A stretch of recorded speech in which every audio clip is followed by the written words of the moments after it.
Welcome back to Science Online Class. Hello, how are you? कैसे हैं आप सभी लोग? I am your science teacher Mr. C.P. Barrett and welcome you all on this online class on the behalf of NT Academy. Okay, this is your 10th science. We are working on the chapter number 2, human system. Before, this is my third lecture. This is my lecture number 3rd. Okay.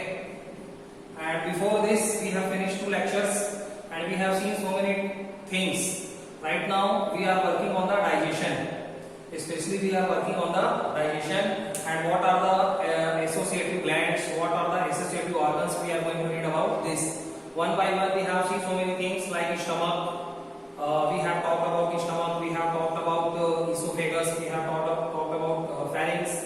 In the same series, right now digestion of the food, this is the even liver also we have talked about. So many things right now here we have reached. So see here one by one, digestion of the food. Digestion of the food, again the topic is there. Digestion is the process in alimentary canal by which the complex food is converted mechanically and biochemically into the simple substance suitable for the absorption and assimilation. 2 things are coming. बोला क्या क्या है? Digestion is the process by which the complex food material, by which the complex food substance actually it is converted into the simpler form. Why it is converted into the simpler form? Because that simpler form is suitable for absorption. Absorption कहने का मतलब उसको अवशोषित करना. Absorption कहाँ पे होता है? स्मॉल इंटेस्टाइन पे होता है. ओके, स्मॉल इंटेस्टाइन की जो वॉल्स होती हैं उसमें फिंगर लाइक प्रोजेक्शंस होते हैं जिनको क्या बोला जाता है बेटा? विली. एक्चुअल में वो न्यूट्रिएंट्स को एब्जॉर्ब करती हैं. नेक्स्ट है एसिमिलेशन. एसिमिलेशन कहने का मतलब है सेल तक उस चीज को पहुंचाना. एब्जॉर्ब न्यूट्रिएंट्स को various other parts of the body हैं उसके एक एक सेल तक जब वो ब्लड कैपिलरीज के थ्रू ब्लड वेसल्स के थ्रू पहुंचता है तो उसको एसिमिलेशन बोलते हैं. तो डाइजेशन एक सिंपल प्रोसेस है जिसमें complex food substance simpler form में ब्रेक डाउन होता है. ठीक है, और एलिमेंट्री कैनाल में ये प्रोसेस होती है. It includes the mechanical process. बहुत सारे मैकेनिकल प्रोसेस को ये इंक्लूड करके चलता है जैसे मेस्टिकेशन. मेस्टिकेशन कहने का मतलब chewing the food particles with the help of the teeth. अपने पास 4 टाइप्स के जो टीथ होते हैं, कैनाइन्स, मोलर, प्रीमोलर्स, उनकी सहायता से अपन क्या करते हैं बेटा? Actually we chew the food particles. हम लोग फूड पार्टिकल्स को च्यू करते हैं, चबाते हैं. तो ये एक प्रकार का मैकेनिकल प्रोसेस है क्योंकि ये दांतों से अपन उसको मैकेनिकली काम करते हैं. कोई केमिकल प्रोसेस तो है नहीं, कोई रिएक्शन वाली बात नहीं है. डेग्लूशन जिसको स्वॉलोइंग भी बोलते हैं. स्वॉलोइंग कहने का मतलब निगलना. स्वॉलोइंग कहने का मतलब निगलना और इसको इंग्लिश में बोलते हैं डेग्लूशन. ठीक है, नेक्स्ट आ जाओ पेरिस्टेल्सिस. पेरिस्टेल्सिस के बारे में आपने पहले ही पढ़ रखा है. Wave like movement of the food bolus length the gut by the muscular contraction. मतलब फूड पाइप जब फूड पार्टिकल्स इसोफेगस में पहुंचता है, फूड पाइप में पहुंचता है तो वहां पे जो वेव लाइक मूवमेंट्स होती हैं इसकी वजह से वो फूड पार्टिकल्स धीरे धीरे सरकता हुआ स्टमक तक जाता है. उस पर्टिकुलर प्रोसेस को ये अपन क्या बोलते हैं? पेरिस्टेल्सिस. ठीक है, तो ये डाइजेशन में आते हैं. The digestive system changes our food both mechanically and chemically into a form that is acceptable for both the blood and the body. बोला क्या जा रहा है बेटा? डाइजेशन एक ऐसा प्रोसेस है जिसमें फूड पार्टिकल्स, जिसमें जितने भी प्रकार के फूड पार्टिकल्स होते हैं वो एक ऐसे सिंपलर फॉर्म में चेंज हो चुका होता है या चेंज उसको करना पड़ता है by the both mechanically. Mechanical कहने का मतलब उसको चबाना, उसको टुकड़ों में कन्वर्ट करना, तो ये सब मैकेनिकल प्रोसेस हो गए. केमिकली कहने का मतलब उसमें बहुत सारी डाइजेस्टिव जूसेस मिक्स होती हैं. फिर उस न्यूट्रिएंट्स को, कार्बोहाइड्रेट को, स्टार्च को शुगर में तोड़ा जाता है, फैट्स को फैटी एसिड और ग्लिसरॉल में तोड़ा जाता है, प्रोटीन्स को अमीनो एसिड में तोड़ा जाता है. तो ये केमिकल प्रोसेस है. ठीक है, तो केमिकली, मैकेनिकली और केमिकली कोई भी जो फूड पार्टिकल्स होता है उसको एक ऐसे सुटेबल फॉर्म में चेंज किया जाता है which is good for our body also, which is good for our blood also. The changes begins the moment you take in the first bite. Digestion starts in the mouth. देखो बहुत सारी चीजें तो अपने को मालूम है. देखो digestion starts in the mouth. Digestion ऐसा प्रोसेस है जो माउथ में स्टार्ट होता है. Where food is chewed and mixed with the saliva. जहाँ पे फूड को क्या किया जाता है? च्यूड किया जाता है, चबाया जाता है. Mixed with the saliva, saliva के साथ मिक्स किया जाता है. The food then moves down into the pharynx and oesophagus. उसके बाद फूड कहां पे पास होता है? फेरिंग्स में आता है और इसोफेगस में आता है, मूव डाउन होता है बाय द पेरिस्टाल्सिस। पेरिस्टाल्सिस कहने का मतलब wave like movement by the muscles. Food pipe में जितनी भी मसल्स होती हैं वो वेव लाइक मूवमेंट करती हैं, एक बार वो कॉन्ट्रैक्ट होती हैं, एक बार वो रिलैक्स होती हैं, और कंटिन्यूअसली रिपीटेडली कॉन्ट्रैक्शन और रिलैक्सेशन के बाद इसके मसल्स के बार बार कॉन्ट्रैक्ट मतलब सिकुड़ना और रिलैक्स कहने का मतलब रिलैक्स होना। तो इस तरीके से जो मसल्स का मूवमेंट होता है, कंटिन्यूअसली कॉन्ट्रैक्ट करना, कंटिन्यूअसली रिलैक्स करना, तो इस वेव लाइक मूवमेंट को बोलते हैं पेरिस्टाल्सिस। ठीक है, एंड इंटर्स द स्टमक, और बाद में इस तरीके से इसको कहां पे पहुंचाया जाता है? पेट पे पहुंचाया जाता है, स्टमक पे। In the stomach it is churned, कहने का मतलब चूरा बनाना। स्टमक में इसको चर्न किया जाता है, पूरी तरीके से चूरा बनाया जाता है, and mixed with the gastric juices to become chyme. और इसके साथ गैस्ट्रिक ग्लैंड से कौन सी जूसेस सीक्रेट होती हैं बेटा? गैस्ट्रिक जूसेस सीक्रेट होती हैं और ये चाइन में कन्वर्ट हो जाता है। मतलब स्टमक में जो पार्शियली डाइजेस्टेड फूड प्रेजेंट होता है उसको अपन चाइन बोलते हैं। ठीक है, right now see next, the chyme from the stomach then goes into the duodenum where it is further broken down chemically by the intestinal juices, bile and pancreatic juice। उसके बाद ये चाइन अल्टीमेटली कहां पे पहुंचता है बेटा? ड्यूडेनम में पहुंचता है। ड्यूडेनम क्या होता है? स्मॉल इंटेस्टाइन का फर्स्ट पार्ट होता है, ये बात मैं पढ़ा चुका हूं आपको। स्मॉल इंटेस्टाइन का जो फर्स्ट पार्ट होता है उसी को अपन ड्यूडेनम बोलते हैं। चाइन जो होता है पार्शियली डाइजेस्टेड फूड जो होता है स्टमक से होकर के कहां पे पहुंचता है? ड्यूडेनम पे रीच करता है, और वहां पे फिर से फर्दर ब्रोकन डाउन, फिर से जो कॉम्प्लेक्स फूड मटेरियल होते हैं फिर से ब्रोकन डाउन होते हैं विद द हेल्प ऑफ, किसके किसके हेल्प से? Intestinal juices. स्मॉल इंटेस्टाइन से जो जूस सीक्रेट होता है उसको इंटेस्टिनल जूस बोलते हैं। पैंक्रियास से जो जूस निकलता है उसको पैंक्रियाटिक जूस बोलते हैं। लीवर से जो जूस निकलता है उसको बाइल जूस बोलते हैं। तो ये तीनों प्रकार के जो जूस निकलते हैं, एंजाइम्स, डाइजेस्टिव जूस जो कि फूड को डाइजेस्ट कराने में हेल्प करते हैं, ये सभी उस पे काम करते हैं। कहां पे? स्मॉल इंटेस्टाइन में। और इस तरीके से लिखा है, दो secretion prepare the food for absorption all along the course of the small intestine. और फाइनली स्मॉल इंटेस्टाइन में पूरा का पूरा डाइजेशन कंप्लीट होता है। स्मॉल इंटेस्टाइन में पूरा का पूरा डाइजेशन कंप्लीट होता है। जितने भी प्रकार के न्यूट्रिएंट्स फूड मटेरियल में प्रेजेंट होते हैं in form of the carbohydrate, in form of the protein, in form of the fats, ठीक है, सभी का डाइजेशन होता है, सभी अपने स्मॉलर फॉर्म में टूट जाते हैं।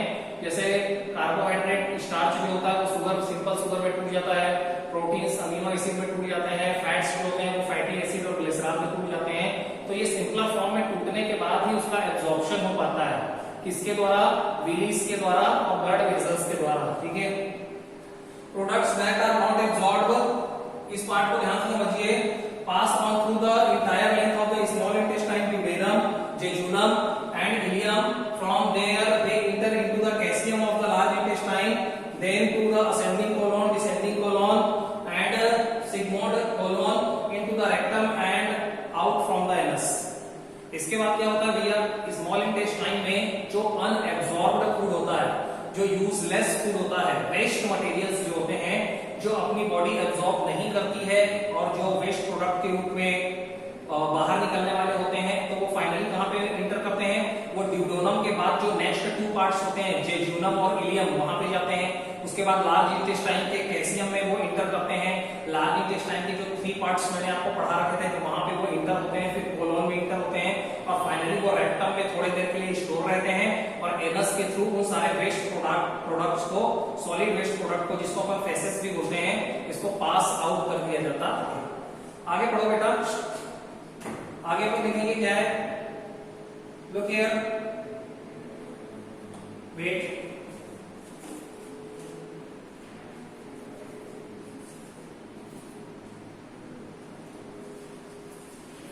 क्या हो गया?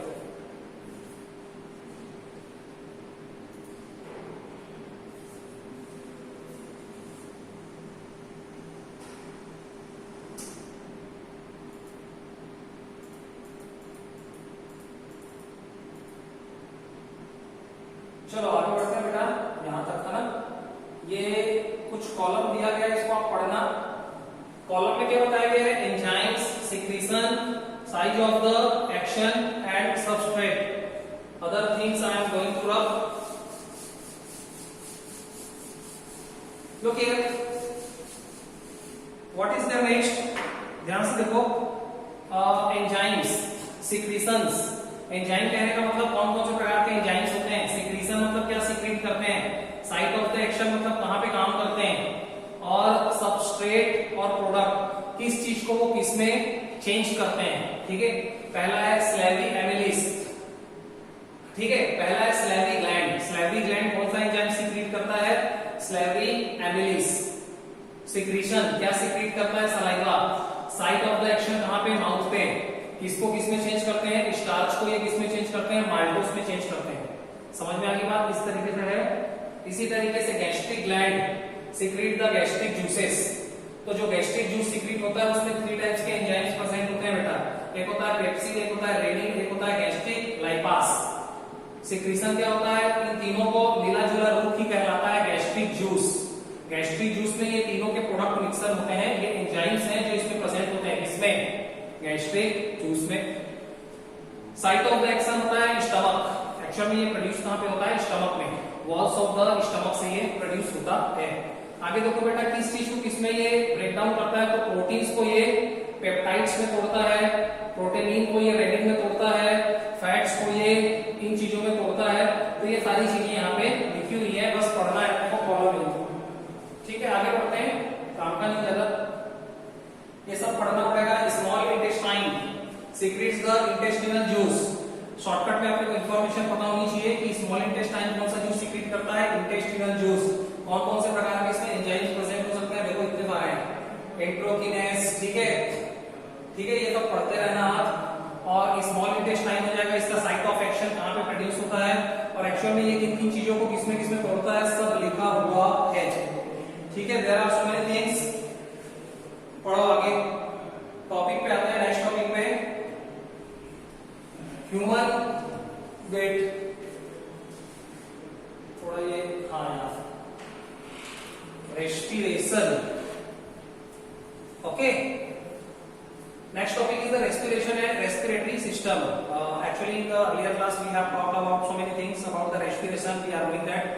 It is the process by which the food is broken down, okay, with the help of the oxygen. Oxygen actually it works on the food materials, and finally food materials by the chemical process, when the oxygen works on it, so whatever the energy is produced, that particular process is known as the respiration. इसी को तो respiration बोलते हैं। Respiratory system कहने का मतलब कौन कौन से ऑर्गन्स उसमें एसोसिएट होते हैं, कौन कौन से ऑर्गन्स उसमें वर्क करते हैं। Like now see the respiration. सबसे पहले अपन इसको पढ़ते हैं बेटा। Our body is made of the trillions of the living cells, each of these cells needs energy to carry out the various process that keeps our body alive and functioning. Overall ये बोला गया, अपनी जो body होती है वो trillion can you imagine, 1 billion में 10 लाख होते हैं, 10 लाख होते हैं, उसके बाद बिलियन आता है, उसके बाद ट्रिलियन आता है। तो ट्रिलियन ऑफ सेल्स से मिलकर के अपनी बॉडी की पूरी बनी हुई है। और एवरी सेल, जितने भी सेल होते हैं सभी को नीड्स होती है एनर्जी की। एक्चुअल में एनर्जी क्रिएट कहां से होती है, सेल से क्रिएट होती है। सेल के कौन से पार्ट से क्रिएट होती है, माइटोकॉन्ड्रिया से प्रोड्यूस होती है ना, पढ़ रखा है अपन ने। And that's why the mitochondria it is known as the power house of the cell. ठीक है, तो इन सभी प्रोसेस के लिए एनर्जी की जरूरत पड़ती है, और एनर्जी अपनी बॉडी को भी चाहिए for the various kinds of the activities. Okay, and that's why we can do so many activities and we are alive and functioning. जितने भी काम अपने को करने होते हैं जिंदा रहने के लिए, सभी चीजों के लिए एनर्जी की जरूरत होती है, फूड से मिलता है। ठीक है, for example the muscles need energy to contract and all the parts of body need energy to synthesise needed molecules. For example अगर मसल्स के बारे में बात करें तो मसल्स को कॉन्ट्रैक्ट और रिलैक्स होने के लिए भी तो एनर्जी चाहिए। ठीक है ना, इसी प्रकार से बोन्स को मूव होने के लिए भी क्या चाहिए, एनर्जी चाहिए। तो जितने भी प्रकार के, और ये एनर्जी जनरेट कहां से हो रही है बेटा, सेल लेवल से जनरेट हो रही है। तो जितने भी पार्ट्स होते हैं सभी को क्या चाहिए, एनर्जी चाहिए। Our body gets the energy it needs by combining the food molecules with the oxygen in a process called the cellular respiration. तो एक्चुअल में ये एनर्जी प्रोड्यूस कहां से होती है, by the cellular respiration. Respiration एक ऐसा प्रोसेस है जिसमें क्या होता है कि जो oxygen, we are inhaling oxygen from the atmosphere, जो भी एटमॉस्फेयर से ऑक्सीजन इनहेल करते हैं वो ऑक्सीजन एक्चुअल में किस पे वर्क करता है, फूड पार्टिकल्स पे वर्क करता है। और फूड पार्टिकल्स का ब्रेकडाउन होना ऑक्सीजन के रेस्पिरेशन के बाद, जिसको अपन ऑक्सीडेशन प्रोसेस भी बोलते हैं, तो इस तरीके से एक एनर्जी रिलीज होती है। ठीक है, respiration is the oxidation of the nutrients in the living cells to release the energy for biological work. ध्यान से पढ़ेंगे, respiration is the oxidation of the nutrients. Respiration कुछ भी नहीं होता, ऑक्सीडेशन होता है। ऑक्सीडेशन कहने का मतलब ऑक्सीजन के साथ रिएक्शन होना, इसका various kinds of the nutrients का व्हिच में be present in the food particles, either in the form of the carbohydrate, either in the form of the protein, either in the form of the fats. तो जितने भी nutrients होते हैं सभी का oxidation होना, ठीक है, ऑक्सीडेशन होना, इसी को क्या बोला जाता है, रेस्पिरेशन बोला जाता है। टू रिलीज द एनर्जी, और इसी के बाद एनर्जी रिलीज होती है, बाहर आती है फॉर द बायोलॉजिकल वर्क, जितने भी प्रकार के काम अपने को करने होते हैं उसके लिए। It takes place in the all the cells of the body, और ये जो रेस्पिरेशन होता है ये एक्चुअल में परफॉर्म होता है सेलुलर लेवल पे। सेल्स जो होती है ना, जितने भी प्रकार की सेल्स होती हैं, सभी सेल के अंदर ये प्रोसेस होती है, और इस तरीके से सेल का जो माइटोकॉन्ड्रिया पार्ट होता है वो इस चीज को पावर हाउस उसको बोलते हैं, और वहां से फिर ये एनर्जी ब्लड वेसल्स के थ्रू पूरे के पूरे whole parts of the body में डिलीवर होती है। तो एक्चुअल में काम कुछ भी नहीं हो रहा है, ग्लूकोज जो होता है इट इज केमिकल रिएक्शन। देखो, ग्लूकोज का ऑक्सीजन के साथ रिएक्शन होना और कार्बन डाइऑक्साइड और वाटर प्रोड्यूस करना, मतलब जो रेस्पिरेशन होता है उसका ये केमिकल इक्वेशन दिया गया है। कुछ भी नहीं होता है बेटा, जो ग्लूकोज होता है ना उसका ऑक्सीजन के साथ रिएक्शन होगा और फाइनली वो कार्बन डाइऑक्साइड और वाटर बनाते हैं, तो इस प्रोसेस को ही बोला जाता है respiration. Respiration also produces carbon dioxide और toxic substance which is eliminated from the body. Respiration होने के बाद एक टॉक्सिक सब्सटेंस भी प्रोड्यूस होता है। टॉक्सिक मतलब पॉइजनस, जिसको बोलते हैं कार्बन डाइऑक्साइड, और उसको इसीलिए रिमूव आउट किया जाता है। एलिमिनेट कहने का मतलब रिमूव आउट किया जाता है from the body. This upcoming of the oxygen and removal of the carbon dioxide is the essential requirement for all the living animals।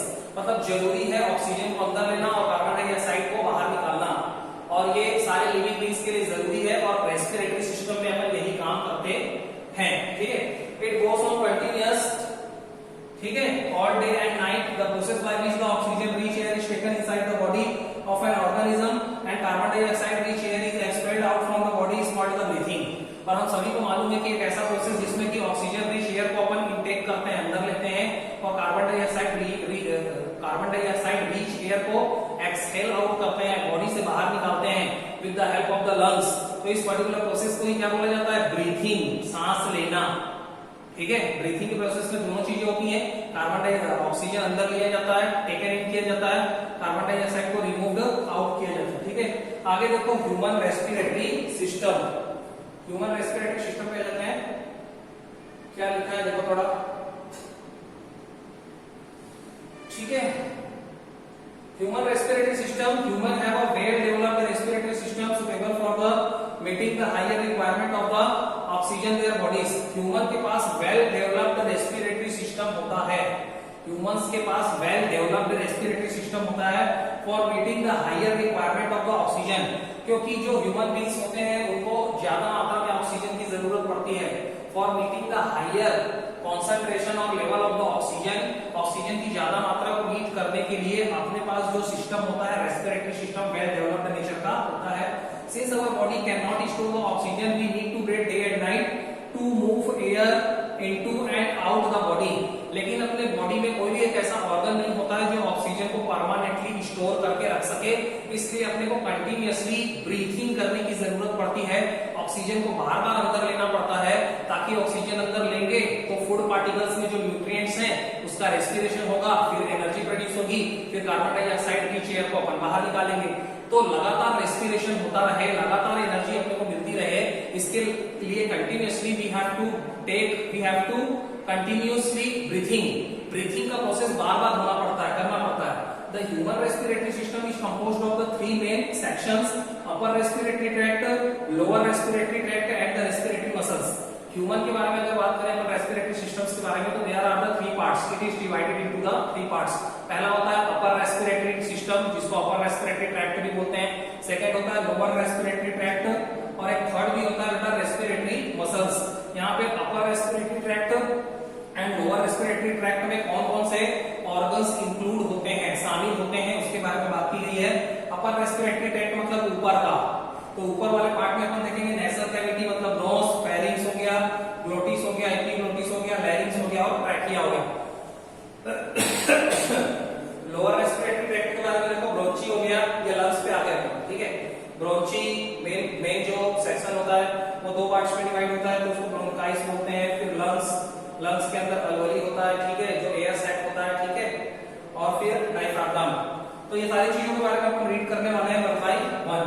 Look here, ये देखो ह्यूमन रेस्पिरेटरी सिस्टम का diagram आपको दिया गया है, गिवन है, and you have to draw it completely. ध्यान से समझो कि एक्चुअल में किसको क्या बोलते हैं। नेसल पैसेज कहने का मतलब नाक, फेरिंग्स कहने का मतलब मैंने पढ़ा रखा था, फेरिंग्स के 3 पार्ट होते हैं, नेसोफेरिंग्स, ओरोफेरिंग्स, लिंगुअल फेरिंग्स पढ़ चुके हैं। कॉमन पैसेज होता है for the air and food. इसके बाद लैरिंग्स जो होता है वो फेरिंग्स के नीचे होता है बेटा, और लैरिंग्स क्या होता है, एयर पाइप होता है। फेरिंग्स में जो ग्लोटिस होता है वो डिसाइड करता है फ्लैप जैसा स्ट्रक्चर कि कोई भी फूड पार्टिकल्स लैरिंग्स में प्रवेश नहीं करना चाहिए। लैरिंग्स को आप एयर पाइप भी बोल सकते हैं। इसके बाद ट्रैकिया, ये जो मेन पाइप जैसा स्ट्रक्चर नीचे जा रहा है लैरिंग्स के बाद, इसको ट्रैकिया बोलते हैं। ट्रैकिया के बाद देखो, ट्रैकिया के बाद अपन समझते हैं कि ट्रैकिया के बाद ये लंग्स के अंदर जो मेन पार्ट होता है उसको अपन बोलते हैं ब्रोंची, और जो इसके सेक्शन बढ़ जाते हैं उसको अपन बोलते हैं ब्रोंकाइस। मेन पार्ट को तो ब्रोंची बोलते हैं, सेक्शन को बोलते हैं ब्रोंकाइस। उसके बाद ये जो पार्ट है जो एयर सैक्स है इसको अल्वेली बोलते हैं। एक एक करके पढ़ेंगे बेटा तो समझ में आ जाएगा। आगे ये चीजें अपन रीड करने वाले हैं। लुक हियर, देखो थोड़ा इसको पढ़ना है ना, बड़ा है बेटा थोड़ा सा। चलो, अपर रेस्पिरेटरी सिस्टम,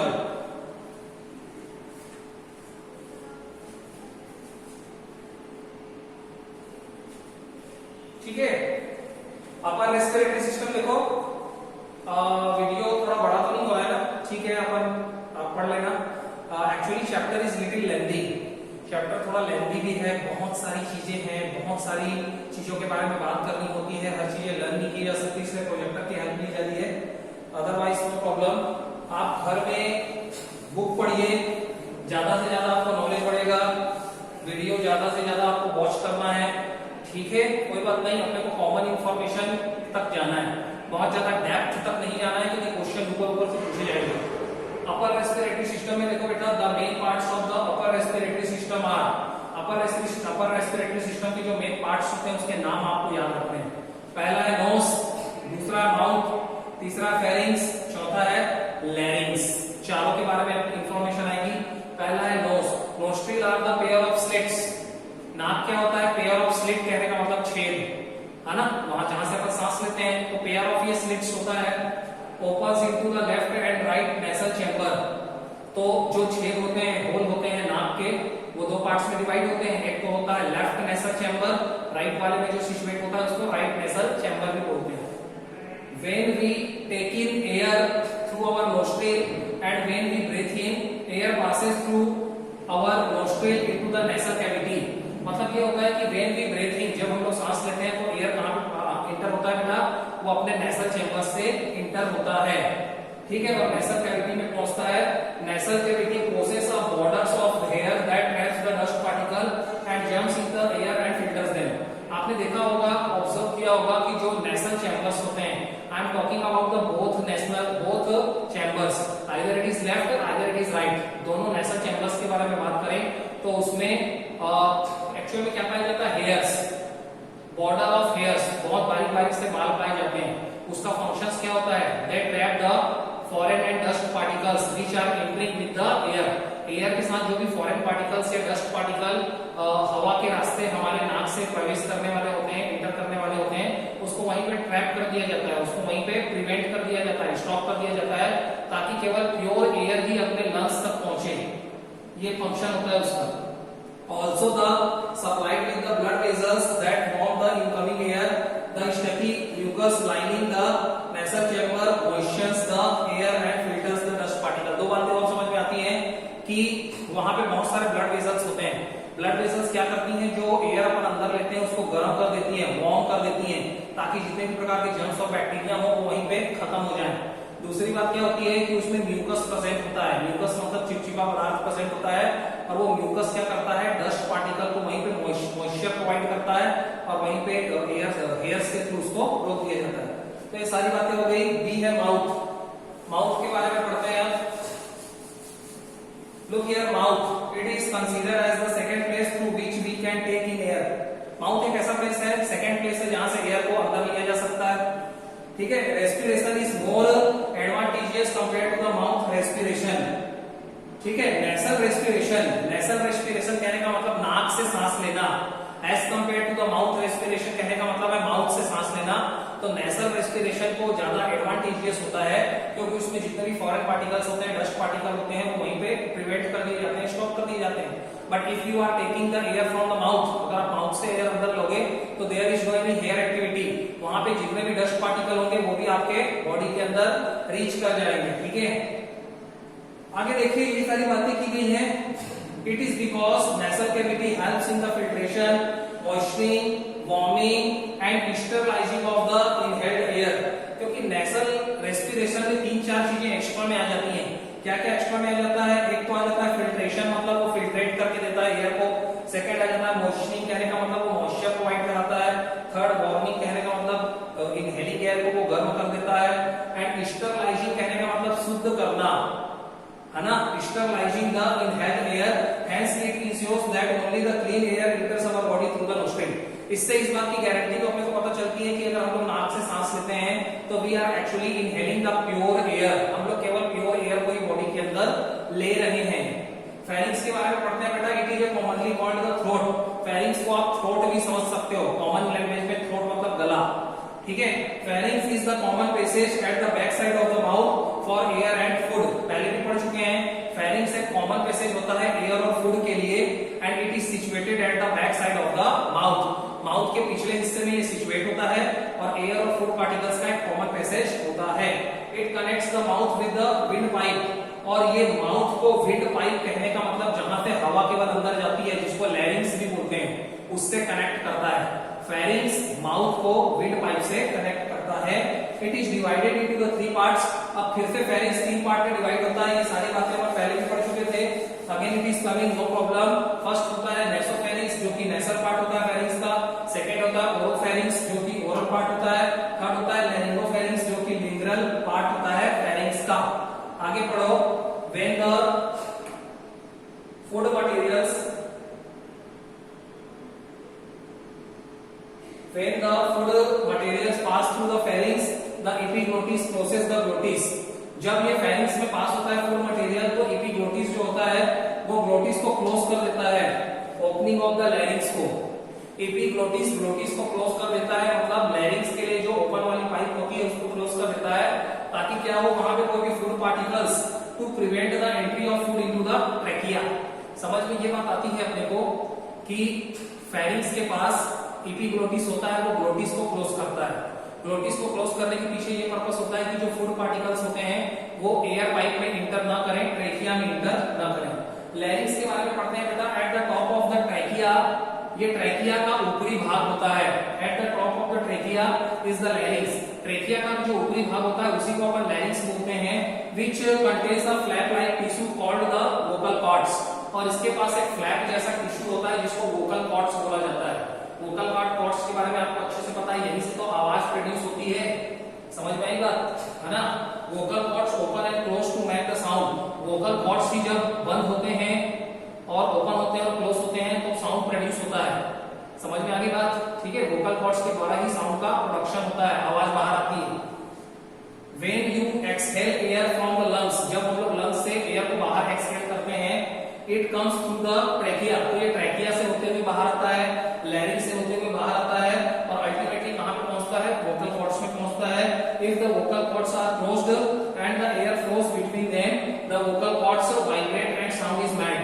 ओवरऑल प्रोसीजर ये है कि जब भी लंग्स से अपन एक्सहेल करते हैं एयर को, कार्बन डाइऑक्साइड की एयर को एक्सहेल आउट किया जाता है, तो ये अल्टीमेटली ट्रैकिया से होता हुआ लैरिंग्स तक पहुंचता है और लैरिंग्स से होता हुआ वोकल कॉर्ड्स तक पहुंचता है। वोकल कॉर्ड्स क्लोज होते हैं, लेकिन जब उसमें से एक नैरो स्लिट से, एक बारीक से गैप से जब एयर बाहर फोर्स से निकाली जाती है तो उस टाइम पे जो वोकल कॉर्ड्स होता है वो वाइब्रेट